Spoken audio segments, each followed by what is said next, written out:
Hey, what's good, everybody? Hope you guys are well. I just wanted to make this video real quick to talk about I just got this book, right? I had been working on this book. I don't know if you saw my last video. It says My Book of Psalms, the Book of Old, number 3. Oh, this way. Writings and Poetry by Omar Angulo, right? So, I opened it up. I couldn't believe just the quality, how beautiful everything looks. You know what I mean? Even like I made my little table of contents, acknowledgments. I just have all these their writings, right? So anyone that knows, I've written over 1,000 songs, like, but these are very, anyone that knows what the Book of Psalms is in the Bible, right? It's kind of like laments, poetry, like different stuff like that. So to me, that's kind of what my writings have been, right? It's more than just. I was never really good at the whole metaphor and boom, boom, boom. I wrote that kind of music, but my strong suit was always, I wrote it in the book, right? The first time I ever wrote a song, a friend told me I used to like rap buzzed at parties, and then one day a friend tells me yeah, of course at 15 I was already drinking, so back then I guess we were little knuckleheads, right? But um I would used to freestyle like buzzed at parties, and a friend told me like, oh, why don't you write your stuff down? And I was like, well, what do I write about? And he was like, well, just write about what you go through, and then it just started from there, right? So that was always my strong suit. So that's what like this is a song called, Heaven Must Be Better. And, it's like, so I have pictures of like with my brother and stuff, right? This picture, the very first picture, I love it because it's a picture of my great grandma, right? She's on her deathbed, basically. I don't know if you guys could see it, but that's basically a picture from 1952, right? And, that's like the oldest picture I'm in because my grandma, she's there in the picture right next to her mom that's on the deathbed, right? And she's pregnant with my mom already. And they say a woman has all the eggs she's gonna have when she's born, right? At 20 weeks old, they say a woman, and don't quote me, but I'm almost sure, if I'm not mistaken, they say by the time a woman is 20 weeks old, right, inside the womb, they have 7 million eggs, right? And again, don't quote me, but I'm almost 100% sure. And then they have about 7 million eggs. So by the time this picture was 1952, and my mom was born in 1952, right? Like she was born in March. So I mean, even no matter what, right? Within that time, she was way past the 20 weeks. So I mean, she had the 7 million eggs already or whatever. So I was in there, right? That's what I'm trying to say. I was in that picture, right? Because a woman is born with all the eggs she's gonna have. By the time they're born, I think they have about 2 million eggs, and then by the time they start having like their, the period, it's about, I know it's less than a million. I want to say it's in the maybe over 500,000 or something eggs by the time they start that, and then by the time they hit menopause, it's like at 1,000 eggs, right?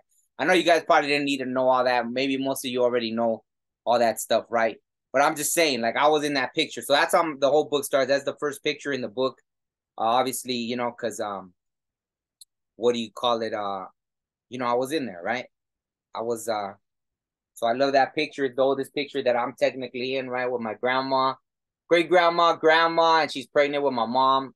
And then so I was up in there, right? 1952. So I love this picture. It's priceless. I wanted it to be in the book. And then from there, it's just a lot of stuff, right? Like some hip hop stuff since like that was like one of my first songs I sang the first time I came out on TV, right? And then that's like a photo. I don't know if you guys could see it. I don't know. But the quality came out amazing, right? I don't know if you guys could see it. Like, but my friend Josh took that picture. It's some abandoned zoo. It's pretty cool. I don't know if you guys could see it. But it's yeah, I'm just saying, like, I don't know, I almost want to read one real quick. Okay, so all that aside, I just want to say this feels amazing, right? It's like my legacy. Like, I'm really proud of this. This is probably, like the 216 book, because I was like, I might as well show you guys all the books I've done, right? So this is all from this year, right? So my 216 book was more like for humanity, right? Like this was the first book I wrote, right? And just in case if you want to pick it up, it's the second edition. Make sure you get the second edition one. The 216 was for humanity, right? This is knowledge for everyone. This is Like I felt I was definitely guided to do this, right? It took about 4 years to give me the information that I put in this book. And the information hasn't stopped, right? Since I finished this book. So it was a 216. Then I wrote this book. It was like my contact with UFOs, otherworldly beings, and what is it? My contact with UFOs, otherworldly beings, God, angels, demons, and more, right? The little UFO right there, right? What do you call it? I almost wanted to take this book down because it felt too personal, or I was just gonna put it for like $100 so nobody buys it till, after I'm gone from here, right? Like I was like, that book, I just didn't, I haven't even promoted it once. I think I posted it once on this YouTube channel, and I haven't posted it ever again on anything. So that book, I just haven't, it's again just my stories, my journal, right? So within these 3 books, it's like I've left like my little legacy, you know what I mean? Like, but it's cool, I'm legit an author, but I don't know. This book of Psalms is just amazing to me, I have like different pictures that, I've taken, but you just got to see it. And I'm surprised, like just the quality, the way the writing came out, I'm mind blown. Let me see, what's a good one to pick? Like something, for example. Well, this song was, someone once at one point asked me what was the most personal song I wrote. This was like I apologize. It was kind of when I was like going through a tough time in my life, right? I don't know, maybe this one's a little too deep for right now. I don't want to get all like in a serious mood. I'm trying to think what's a good lyric I should a good one. I mean, they're all good, but I'm just trying to see. Okay, I'll read this adolescent one, right? Because it's the second song I ever wrote. And I was a teenager, and I'm over here singing like adolescence, right? To the kids, right? So it goes like this. It's like Shaquille and Kobe together whooping your ass. For a second, everybody thought the Raiders were back. Why such a rush, little dog, to go and pick up a strap?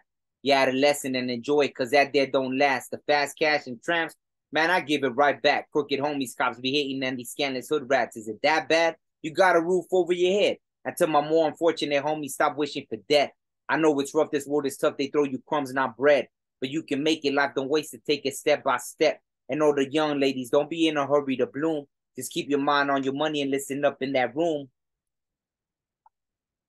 Cause soon you'll be in my shoes wishing you could go back to playing football on the streets, to flirting with girls in class, staying late out with my homies before the drugs and the gangs, riding bikes, handlebars, or the pegs in the back. It's adolescence. And then the chorus goes, it's adolescence. That there is precious. And don't forget it, because once it's gone, that's it, dog, and you just might regret it. All the things I should have done, but I can't trip. It was fun. Reminiscing on my past and how it was to be young. It's adolescence. So that's like, that was my second song I ever wrote. And as a teenager, it's crazy, right? Even the depth, right? Like just how much depth I had as a kid, right? Like at the time, Shaquille and Kobe, I think they had already broken up, and they had gone through that thing where they were winning a few championships for the Lakers, right? But what I'm trying to say is it's like Shaquille and Kobe together whooping your ass. For a second, everybody thought the Raiders were back, because the Raiders were supposed to come back to Los Angeles, and everyone was so excited. And I thought, wow, if people cared about their kids as much as they care about these sports, how different the world will be, right? Like just the amount of time. So this was a teenager me thinking that, like just observing already, like, wow, these fanatics. And later it came true, because I actually went to a Raider game, years after I wrote this song, my first football game. And there was literally a Raider fan stabbed the Chargers fan, right? So I was like, what the hell? I didn't see till I got home that, because I seen the scuffle, because we had these amazing seats.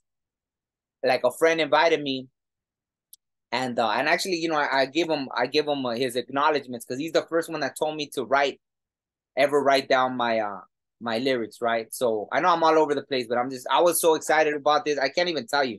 Like, I'm gonna tell them they better bury me with this book. Even over the other ones, I just love this book. I'm really excited. Like, I can't even tell you. When I opened it and I saw the quality, I know the Zoom thing isn't the best. It's like not even 1080 with the Zoom thing. It's like 720. And this was like the set. Like, it was in my gangster days, right? Like, I was all thug life. And the song, I put it with a song called California Thugs, right? that I wrote, because that was the second song I ever wrote, right? The song called, oh no, the first song. The first song I ever wrote that was a complete song it was called California Thugs, right? And that's because, that's what I grew up like, influenced by the gangster rap and all that. But I changed, my depth just got too deep to just be doing like gangster rap. It just wasn't, I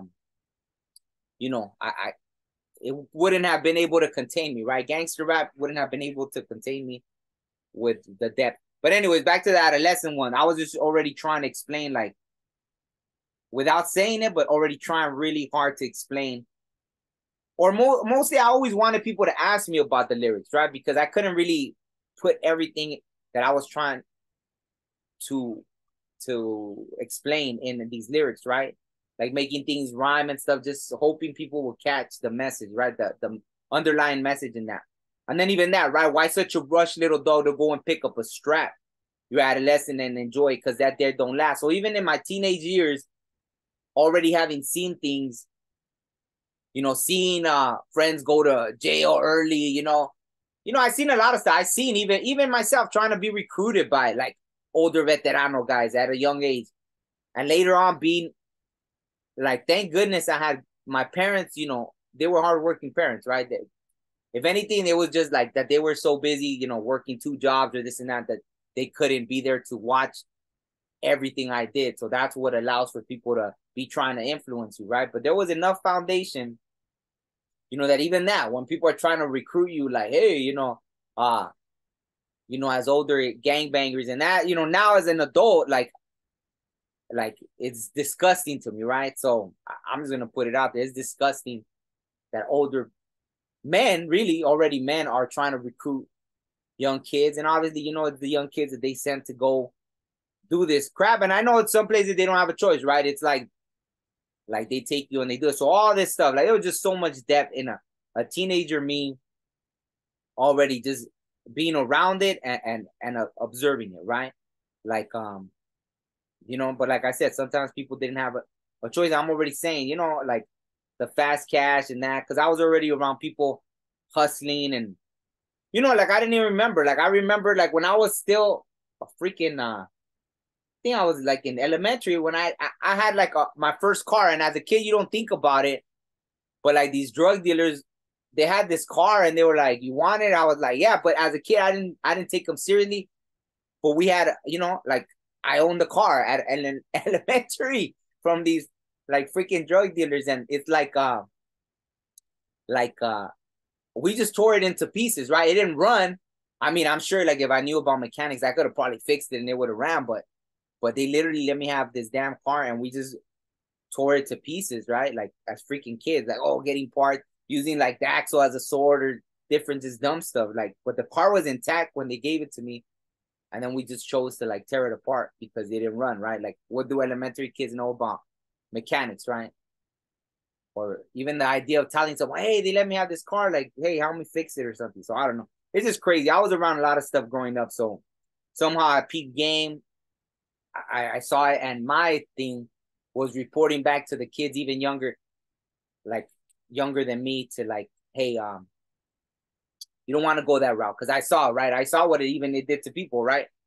I saw like even these gangbangers, right? I don't know, right now it's crazy. I remember even once walking up and the same. It was like already in elementary. I remember walking up my block and, these 2 guys from a rival gang were fighting. But back then, it was still like they fought. It wasn't just like, oh, let me just shoot you, even though like there were already drive-by shootings on my street and stuff. But I remember this guy once and his eyeball was dangling out and the other guy had a knife, right? And they were fighting right there. And we're just like seeing it as kids. And it was like nothing. Like we got so desensitized so young. And it was just a crazy, whatever. But anyways, like I saw a lot.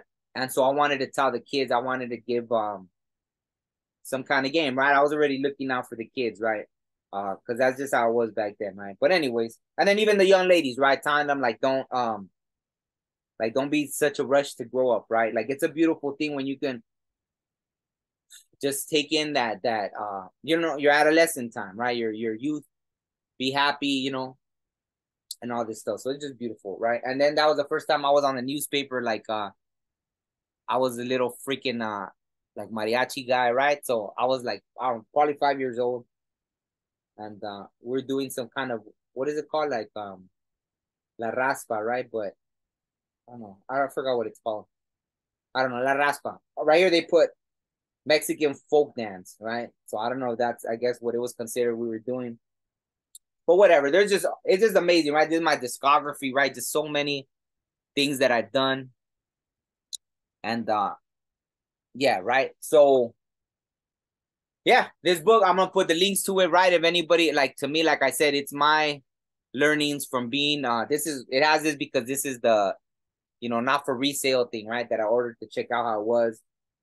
Um Man, yeah, I love it. Hopefully, hopefully people, especially if you're an artist, right? You want to see, like like I'm saying, like I've written so many things, invaluable, right? Like and if you're a writer, poet, whatever, artist, maybe one day you'll put, like, I have enough, right?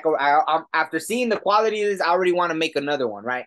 So chances are I'm gonna make another one of these, my Book of Psalms part 2 or something, and just because how good this came out. So if you're an artist, maybe it's something to look forward to doing yourself, right? Like leaving your legacy behind. Obviously, like I've built up that much material to be able to do one of these books, so it's a beautiful thing. And with that, I think that's it. Like I said, I have all these other books. Like I wrote them all this year. I feel like, and I just released an album. I don't tell dark, huh? So I feel like taking a little break now. I probably not. I know I'm probably gonna already start on something else. But yeah, it's funny right now. We're waiting for this Hurricane Hillary. People are asking me like, "Oh, aren't you worried about Hillary?" I was literally praying for rain, right? So when I saw like a hurricane's on the way, see right now even I'm sweating just from doing this without the fan, right?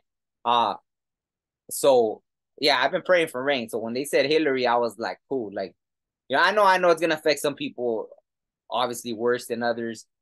But for me, hey, I'm gonna have a few nights without having to have a couple fans on me just to sleep. So I'm kind of looking forward to Hillary, if I'm being honest. You know what I mean? I'm gonna welcome her with open arms, and that's it. I mean, my dog, she has web feet, so if there was something, I got a little life raft, and I'll tie her to it and have her freaking just paddle me to safety, right? I'll just playing, or we'll take turns, right? Then I'll put her on, and I'll paddle her out. But that's it. I'm not really worried about Hillary. Like I said, I was praying for rain. So thank you for listening, and that's it. I'm out of here.